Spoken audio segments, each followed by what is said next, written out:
It wasn't that easy putting that on. Now I've got to put my strike plate on, and I always change out the strike plates. Here's the old strike plate, and remember that's bright brass. That goes with the other door handle, and I'm going to keep that all together. Some people, cracks me up, they'll install the handles and they'll leave the strike plates, the old strike plates here, whatever color they are, for the deadbolt, for the handle and all that good stuff. Okay, I don't do that. I always like to change everything out. And remember, if you were watching my last video, you would see that there's a paddle on that one. And there's a paddle on this one too. But see the notch in it? That allows you to put a screwdriver in there and pull it out a little bit, but it doesn't give you much room. You can only adjust this so much before this thing snaps off, because it's only held a little bit of metal at the top and bottom of that, see? Okay, that's the one I'm going to put in. And I'm going to stick that in next. You might think, yeah, it's all easy, fine and dandy, but once I get it in there, then I'll show you what I'm going to do with getting it ready to be adjusted and all that, because it may have more to do than just this. Stick around and I'll show you.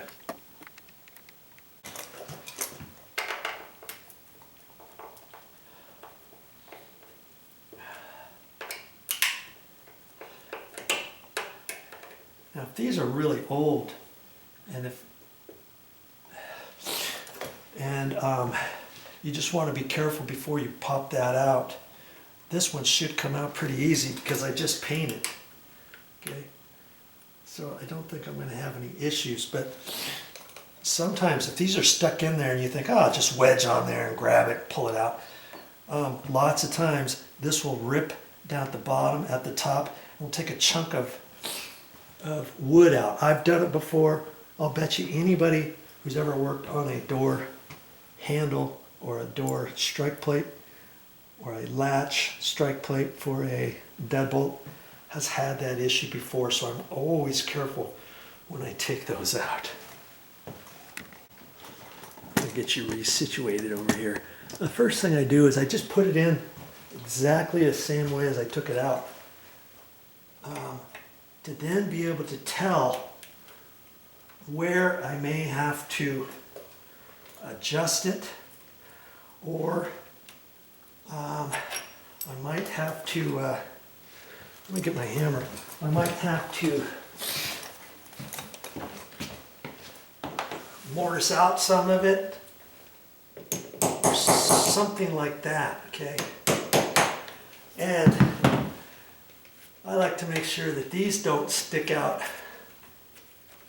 or that they're flush and they don't stick in, you know, because if they stuck in, guess what I would do? Yeah, the same thing I've already shown you on the door, on the edge of the door, right?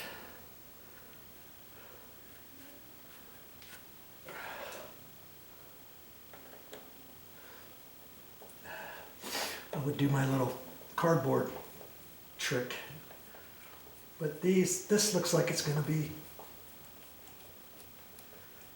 nice and flush. Okay.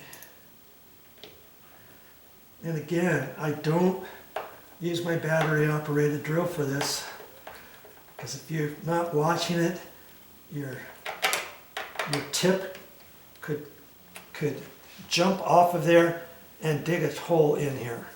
I've seen it happen. Okay.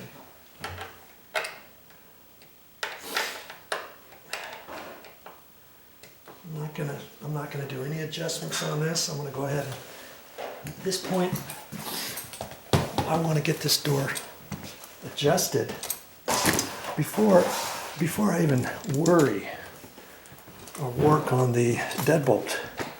I want to get this door adjusted properly because of the weather stripping. I want to have a nice seal.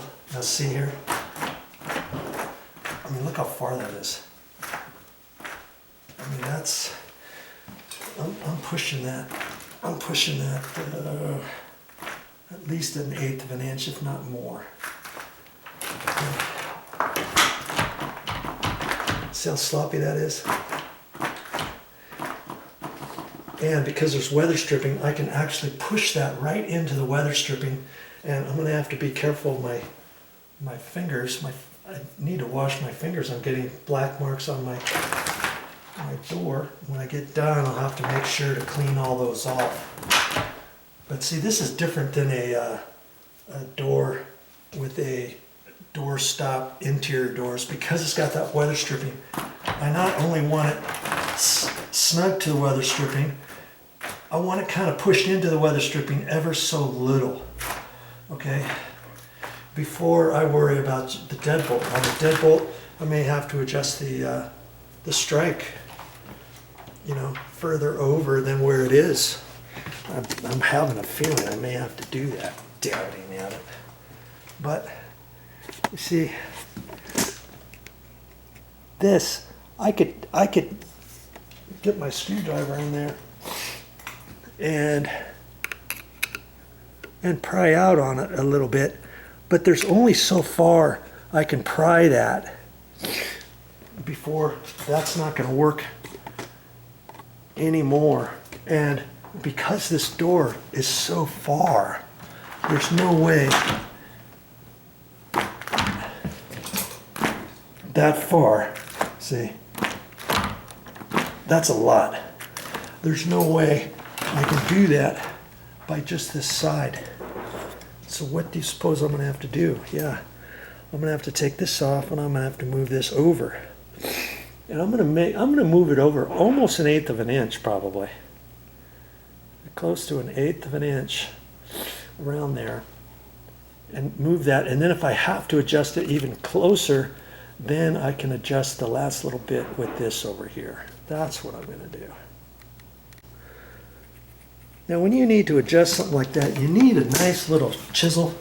And see, I went to the store specifically for stuff like this. See, this is a 1/4 inch chisel. That way it'll make the curves nice and easy. Okay, and you know, if you get a 3/8 or 1/2 inch chisel, have fun trying to chisel a little small radius corner with that. That's why I went and broke down and got a 1/4 inch. Lots of times you can buy a whole set of these, 1/4 inch, 3/8, 1/2 inch, 5/8, 3/4, 7/8, 1 inch, for way cheaper than you can buy individual ones. But the set I got started at 3/8, and 3/8, 1/2 inch, 5/8, 3/4, I think, or I don't even know if it was 3/8.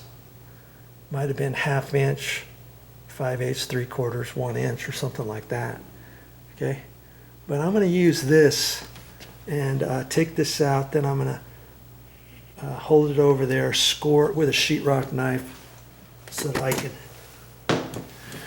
I can chisel that over. Okay, that's my next step. Ay, ay, ay. Kind of having a feeling I may have to move this. It's kind of a guessing game.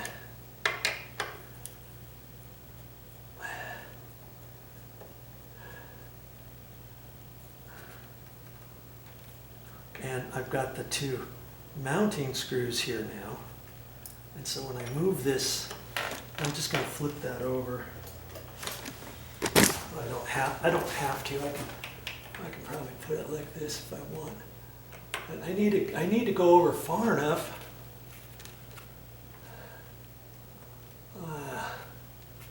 You know, I might have to pull this weather stripping out too. I think maybe I should, huh? It's going to be close. I've got to do it far enough so I don't get caught in these same screw holes, and so that I have enough room to put another screw in there. And that's about 1/8 of an inch to get it in there. Okay, and ultimately what I'll probably do with these screws, well, I don't know.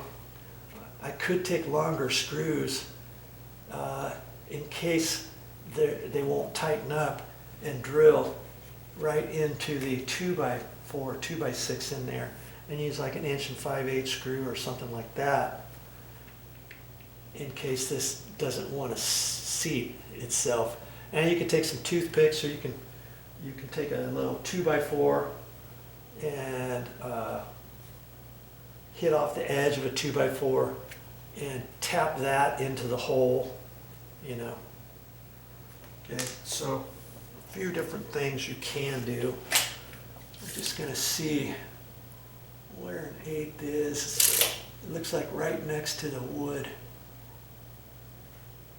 And I don't think I want to go over any further than that. That should give me exactly what I want there. I'm thinking I'm liking that. I'm thinking I'm liking that. Let's see. I'm just going to hold that in there. Yeah, see, it's real close. It's real close to these screw holes. And I don't want to really go any further than that. I'm going to try it right there. Like that. I think. Right there. Take my sheetrock knife and mark it. And kind of go around this edge.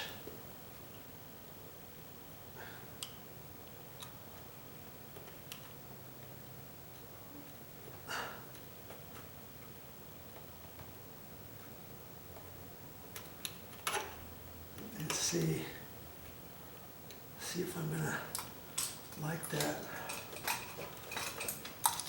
Maybe mark it this edge again. Okay, that looks pretty good. And now see where that line is. I can score it with my knife a little bit deeper and just use my knife to go in. Now that's kind of hard to do on the edges. If you didn't have a 1/4 inch chisel, you could maybe do it. I'm gonna get you resituated here. Maybe over like that. Let's see, the thing with this chisel, I really didn't like it. This was the only 1/4 inch they had at the store. The one I've got, the chisel from end to end is from there to about there. Not up here, because it's hard to hold it here when you're trying to control the end. So I kind of just hold it like this. And I thought, if I can find a smaller chisel handle, I'll get it. You know. Boy, I'm right in the shadow of the light, and I hope I'm not in your way per se. Let's see if I can get you out here. Let's see what I can do here.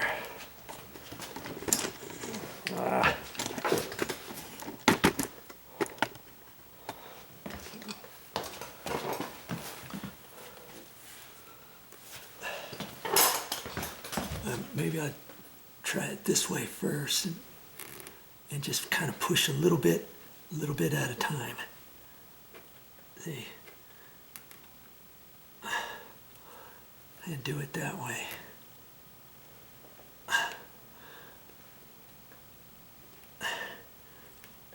And I just use the tip, one little tip of the 1/4 inch.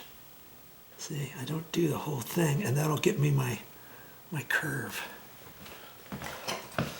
Now I can kind of maybe tap on it now a little more.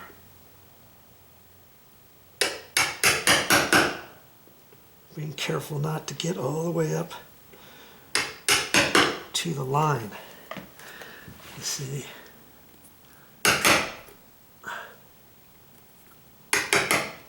Okay. Now, I'm just gonna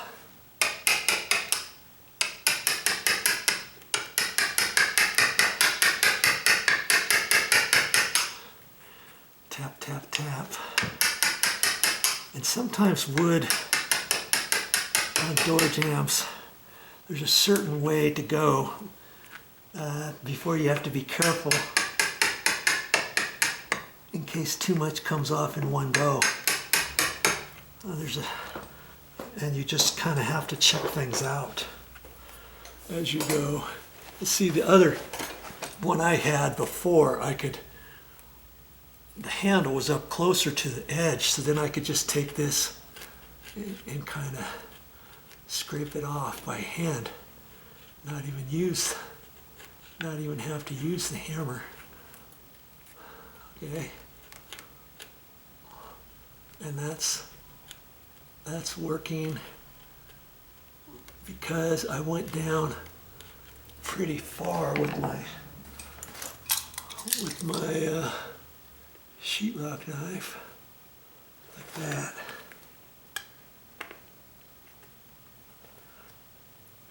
Okay.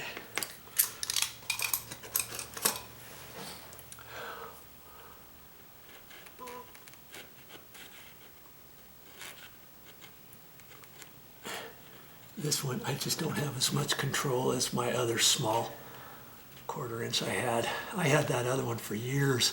I kept sharpening the tip with the belt sander. It got smaller and smaller, and the tip was always dull. It's hard to keep the tip sharp.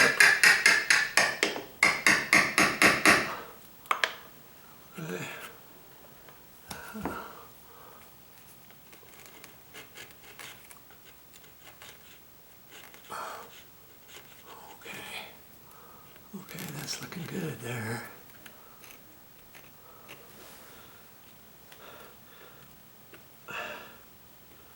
Okay. See how I did that. There.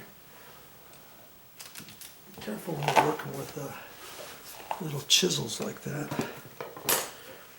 Okay, so now this is going to be moved over like that, and get my